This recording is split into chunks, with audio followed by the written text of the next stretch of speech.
morning guys. So for today's video vlog, back to vlog na ta kayo. Kapag naman si Gigila ko di na ko ganahan si Gigila kita tigkong. So karon gigutom man ko, tapos nagmay ko katong rice shawarma sa Torx. Alam niyo yun? Alam niyo yung pagkain na yun? So nakita na na video, nag-video siya ato. So ako siya na totally naman sundong nako to siya ha, pero I try my very best. So for the ganap karon na nakoy pipino akong gipanit-panita na sa lugaya mapanit, dugay kaayo mapanit. So yan, latan niyo na sa mga mansiya. Kapoy kaayo. So after 48 hours nung manatagpanit, so karon nato na siyang buakon. Magbuak nato, mag-prepare ta og tanggalan nato ng mga kanang buton niya, kanang liso niya kay basta mga na pagkaon. Di ko ganahan na liso, pero kapag sausawan lang siya, kanabet na ko na liso. So kanatanggalan nato ang liso and then hiwaon nato maninipis kasi manipis na mukha ng mga kilala mo, ng mga kaila mo, ganon. Yan, manipis lang din siya guys, manipis para hindi siya ang tawag doon. Basta yun na yun. And then after sa pipino, mag-prepare ta og bombay, sibuyas. Sa Tagalog pa sibuyas. Yan. Hiwaon sa ano yun? Yan, hiwaon po nato siya sa maninipis. Yung maninipis basta yung manipis, yung hindi marunong maulaw. Buang. So kana maninipis lang talaga siya guys, maninipis. Then kay tipid hakman ta, so kining 1/4 ato na siyang hiwaon sa pa square na maliligit kate. Makate. So yan, maninipis. Di ba? And then mag-prepare po ta og bawang.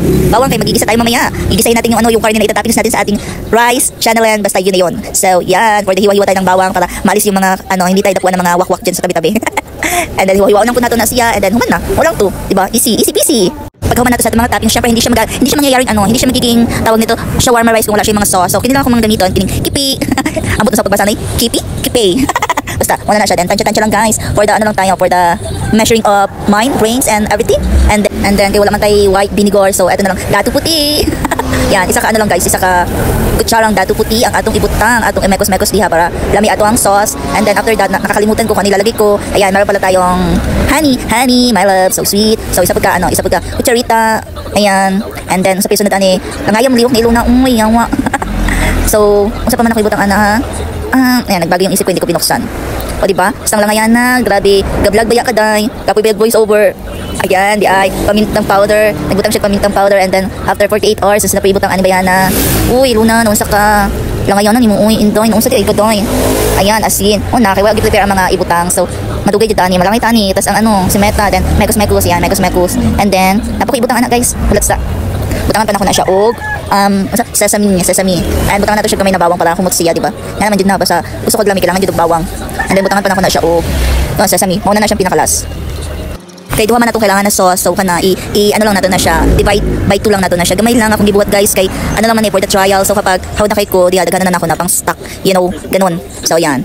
Then kini ako ang hot sauce guys, gipangayon ako ni siya sa minute burger kay kapag mo patin minute burger lami ko sa ilang hot sauce. So kana for the tago daghan kay kog tinago na yung guys. So katong butangan na ako hot sauce kapag lumato napuno na ako to siya sige pangayo and then kana wala pa na ako na siya gi-refill. So gidala na lang nako siya dire kay gamiton man nato siya. So yun ang mga techniques sa life para dili na ka mo palit og hot sauce kay mahal ba yapod ang hot sauce no, di ba? So kana mekos antod sa nato siya, mahalaw nato na siya and then mo na siya tong hot sauce. Sauce japon nato na siya guys pero hot lang. O di ba? Parang ako char. So kay human naman taog buhat sa atong mga sauce and everything, human na ta sa atong mga gulay, naka-prepare na ta. So dili na pud ta sa atong pantap giniling. Yan. Magbubutang tayo ng ng mantika and then yan, mantika. Unsa daw? Pag init na itong mantika, halo-halo lang na ito, may balaman na nimo and then butang na nato itong mga lamas, ang atong ahos ug ang atong sibuyas and then ulaton lang nato na siya mag golden brown, mahumot, ingana, kabalo naman mo sa pagluto, di ba?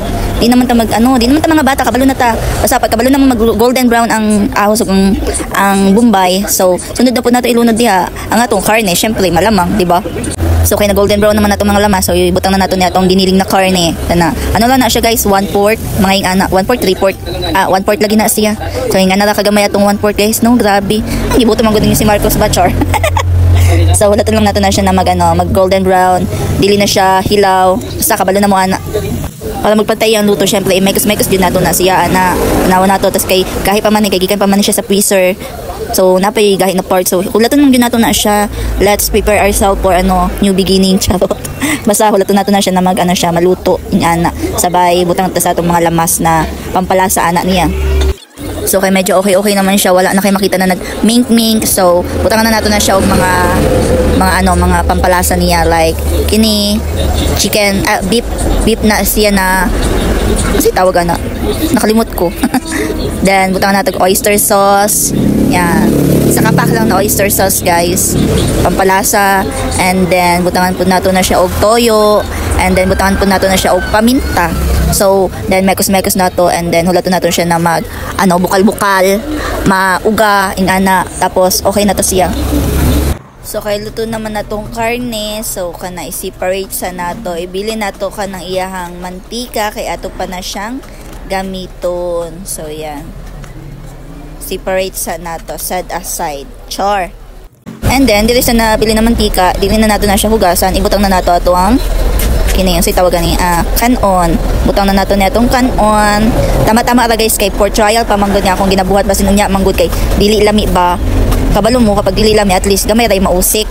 So kapag kabalo na ta na lami ato ang trabaho, so diha na ta magdaghan. Inga na ang technique dili kay magsayang-sayang ta daghano nato. Wa ta kabalo kung mahulot ba or dili kung lami ba siya or dili kay kabalo na ba sa atong mga self inga na you know na, and then halo-haloon lang nato siya para katong mantika niya ma-absorb sa kanon, and then butangan nato siya katong pinagbabawal na technique. Then for plating na ta kay human natong mga atong mga toppings, human natong rice, human natong everything. So dili na ta for the toppings na tayo guys. So yan, andito na yung pipino, bombay and sauce and giniling and yung ating rice na aking tinatakos para sa ating plating. So yan yung rice natin, isang bowl. And then lalagyan natin yan ng pipino sa ibabaw, pipino and then yung sibuyas and then yung karne and then yung sauce. Konting-konti lang, nagmahay ko sa sauce guys, ganong konti lang akong gibuhat na lami siya as in. Ayan guys, kain na na. Dada o. Wow! O diba? Ay wait lang. Basta di ako sa kapong mag-live ko. Yan guys, ang ganda-ganda niya. Ang bango. Nadi rin. Ano yan?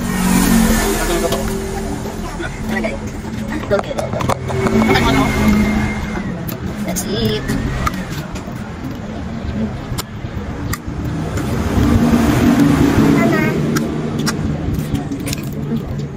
Gamay na lang, babe. Makuha na dyan niya siya, babe. Gamay na lang. Makuha dyan nila sa kaan eh. Ito ang shawarma rice. Kaya technique lang ito. Cook sauce. Ano ka? Salt lang ka kulang.